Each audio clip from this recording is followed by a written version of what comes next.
और गाइज अभी अभी जो अपडेट आया है सीबीएसई के एग्जामिनेशन कंट्रोलर डॉक्टर संयम भारद्वाज की तरफ से, उसको सुनकर के तुम लोग खुशी से उछल पड़ोगे यार।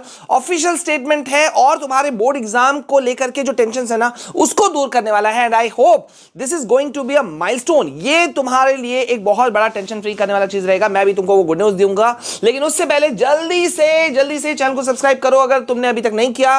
वीडियो को लाइक यहीं कर दो क्योंकि आगे बहुत इंपॉर्टेंट इंफॉर्मेशन है और साथ ही साथ में इतने सारे इंपॉर्टेंट वीडियोस आ रहे हैं यार।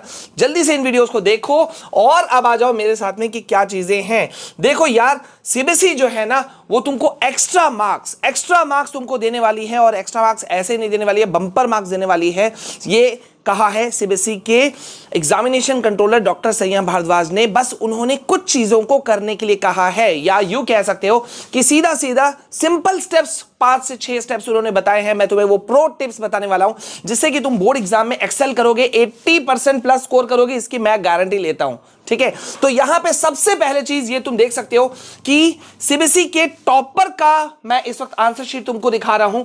थोड़ा जूम करके दिखा देता हूं, देख सकते हो ये आंसर शीट कैसा है, किस तरह से टॉपर ने लिखा है। अगर तुम्हारे मन में थोड़ा सा भी कंफ्यूजन था ना कि कैसे कॉपी को लिखना चाहिए, तो समझ लो कि यहां पे आज तुम्हारी इच्छा पूरी हो गई। पेपर प्रेजेंटेशन टिप्स जो तुम मांग रहे थे सब कुछ इसके अंदर इंक्लूड हो जाएगा, यानी कि डबल बेनिफिट वाला ये वीडियो है। तो तुम सबसे पहला चीज ध्यान रखोगे क्या चीज का, देखो ये आंसर शीट में तुमने क्या चीज नोटिस किया बता सकते हो। ये कितना neat and clean answer sheet है ये तुम देख सकते हो, देख रहे हो कितना। और कहीं पर भी टीचर का काटाकुटी कुछ नहीं है, टीचर ने सीधा चेक किया है। सिर्फ ये जो व्हाइट बॉक्स तुम देख रहे हो ये मार्क्स, तुम्हें पता होना चाहिए आंसर शीट मार्क्स के साथ नहीं दिया जाता है, मार्क्स को ब्लॉक कर दिया जाता है, वाइट कर दिया जाता है। तो इसलिए ये आंसर शीट तुमको मतलब मार्क्स नहीं मिलेगा, बाद बाकी यहां तुम देख सकते हो। तो पहला जो प्रो टिप है कि यार कैसे तुम बंपर मार्क्स उठाओगे, और जो ऑफिशियल स्टेटमेंट दिया है डॉक्टर संयम भारद्वाज ने, उन्होंने कहा है यार जब आंसर शीट मिलता है ना तो बच्चे हड़बड़ी के चक्कर में मार्जिन देना भूल जाते हैं। तो नंबर 1 है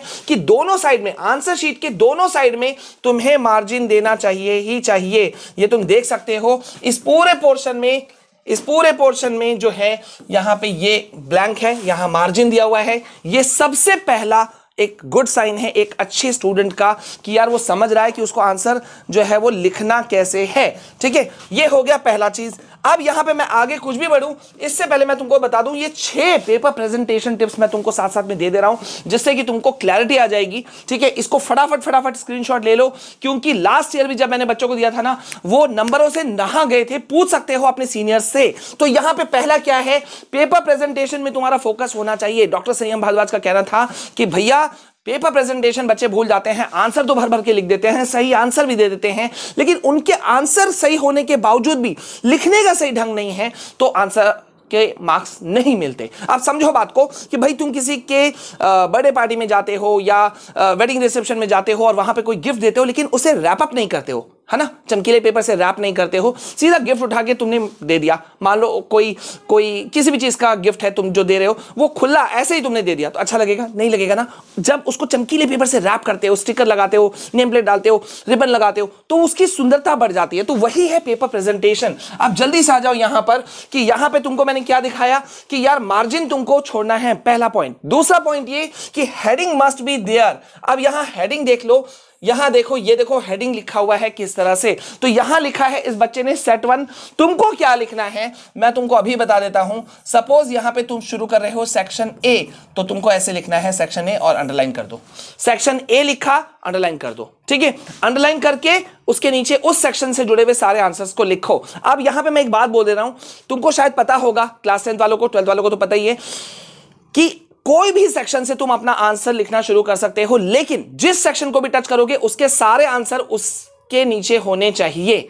सीरियल नंबर कुछ भी आगे पीछे कर सकते हो, लेकिन सेक्शन सपोज ये मान लो ए नहीं होकर के ये सी है, तो सी के अंदर में अगर 10 क्वेश्चन है तो 10 के 10 क्वेश्चन यहां होने चाहिए। अगर कोई क्वेश्चन नहीं आता है तो उस क्वेश्चन के लिए, उस आंसर के लिए तुम ब्लैंक स्पेस छोड़ सकते हो। ठीक है, अब यहां पे तीसरा बात आता है कि यार तुमने मार्जिन छोड़ दिया, हेडिंग दे दिया सेक्शन के लिए। ठीक है, अब तीसरा पॉइंट है कि भैया तुमने क्या कोई टेबल या बाइंड मैप दिया है?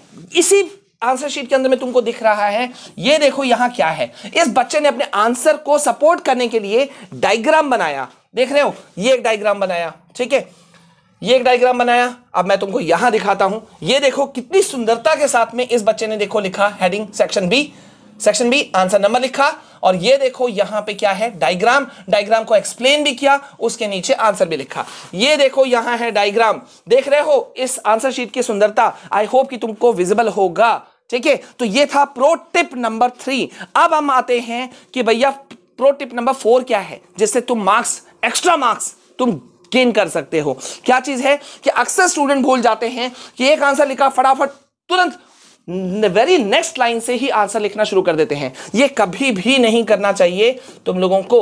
ठीक है, अब यहां जैसे तुम देख पा रहे हो कि ये आंसर नंबर 3 था, ये आंसर नंबर 4 है, लेकिन इस बच्चे ने आंसर नंबर 3 और 4 के बीच में ये देखो ये 2 लाइंस को छोड़ दिया, 1 2। तुम 3 लाइन भी छोड़ सकते हो, 3 से 4 लाइन तुम इजिली छोड़ सकते हो, जिससे तुम्हारी सुंदरता जो है वो कॉपी की बनी रहे। ठीक है, अब इससे भी इंपॉर्टेंट चीज होता है जो मैं अभी तुमको बताने वाला हूं। इसको देखो, ये है प्रो टिप नंबर 5, और ये है कि भैया जब तुम एक डायग्राम बना रहे हो, मार्जिन तुमने छोड़ दिया, हेडिंग तुमने डाल दिया, लाइंस तुमने छोड़ दिया, तो सबसे इंपॉर्टेंट चीज क्या है, तुम्हारे हर आंसर में कोई ना कोई कीवर्ड का मेंशन होना बहुत जरूरी है।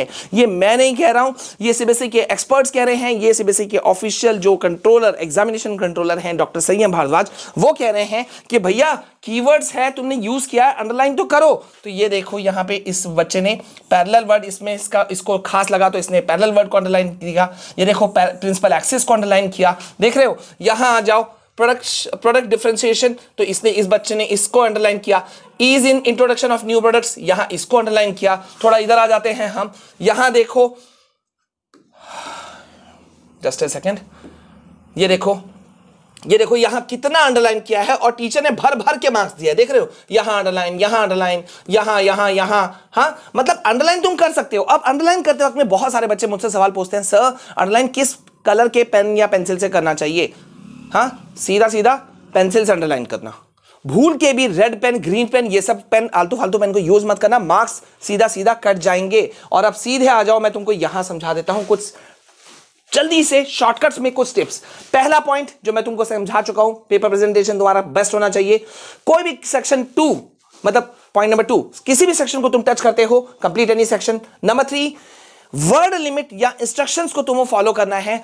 अक्सर ये हड़बड़ी में गलती देखी जाती है यार। तुम सभी जानते हो कि मैं सीबीएसई एग्जामिनर भी हूं, कॉपी चेकिंग में भी जाता हूं, तो मैं भी इस बात को नोटिस करता हूं कि क्या बच्चे ने इंस्ट्रक्शंस को फॉलो किया है कि नहीं किया है, वर्ड लिमिट को वो फॉलो कर रहा है कि नहीं कर रहा है, इस बात को मैं भी नोटिस करता हूं और तभी नंबर देता हूं। नंबर नहीं काटता मैं। तुमको लास्ट सेशन के वीडियोस तुम देख सकते हो, भर भर के मैंने मार्क्स दिए थे बच्चों को, कोई मेरे हाथ से फेल नहीं हुआ था। नंबर 4, अंडरलाइन कीवर्ड्स, ये मैं तुमको बता चुका हूं।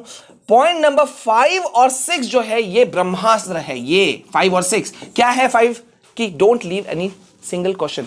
यार तुमको जितने क्वेश्चंस आए हैं ना, फुल कंप्लीट करके आओ। अगर कोई आंसर नहीं भी आता है तो भी उससे रिलेटेड कुछ भी लिख दो, लेकिन लिख दो, खाली मत छोड़ो। And last but not the least, तुम्हारा आंसर पॉइंटर्स में होना चाहिए भैया, क्योंकि अब जमाना पॉइंट्स का है। वो भर भर के पैराग्राफ लिखने का जमाना चला गया। यहां देखो, जरा सा गौर करो, पॉइंट्स में आंसर है, ये देख रहे हो, 1 2 3 4 5, देख रहे हो, सब पॉइंट्स में, छोटे छोटे पॉइंट्स में आंसर हैं। और इस बच्चे को, टॉपर को, पूरे के पूरे मार्क्स मिल गए, देख रहे हो। चलो आगे चलो, ये देखो यहां पे इसने लिखा 1 का ए आंसर दिया, इसने छोटा आंसर था, इसने दे दिया। क्वेश्चन नंबर 2 के सपोर्ट में इसको डायग्राम की जरूरत थी, मौका मिला, चौका मारा, सीधा सीधा इसने डायग्राम दे दिया। ठीक है, रुको 1 सेकेंड, ये देखो, रुक जाओ, मेरे को यहां रब करने दो। ओके, अब यहां हम लोग इसको थोड़ा सा ऊपर करते हैं। ये देखो, देख रहे हो, इसका कॉपी देख रहे हो, कितना पॉइंट्स के हिसाब से आंसर नंबर 3 1 2, आराम से बच्चे को मार्क्स मिल गया। So very simple steps. अगर मैं बहुत छोटे कम बातों में कहूं तो भैया इन प्रो टिप्स के सहायता से तुम स्कोर कर सकते हो। ये वेल प्रूव्ड है।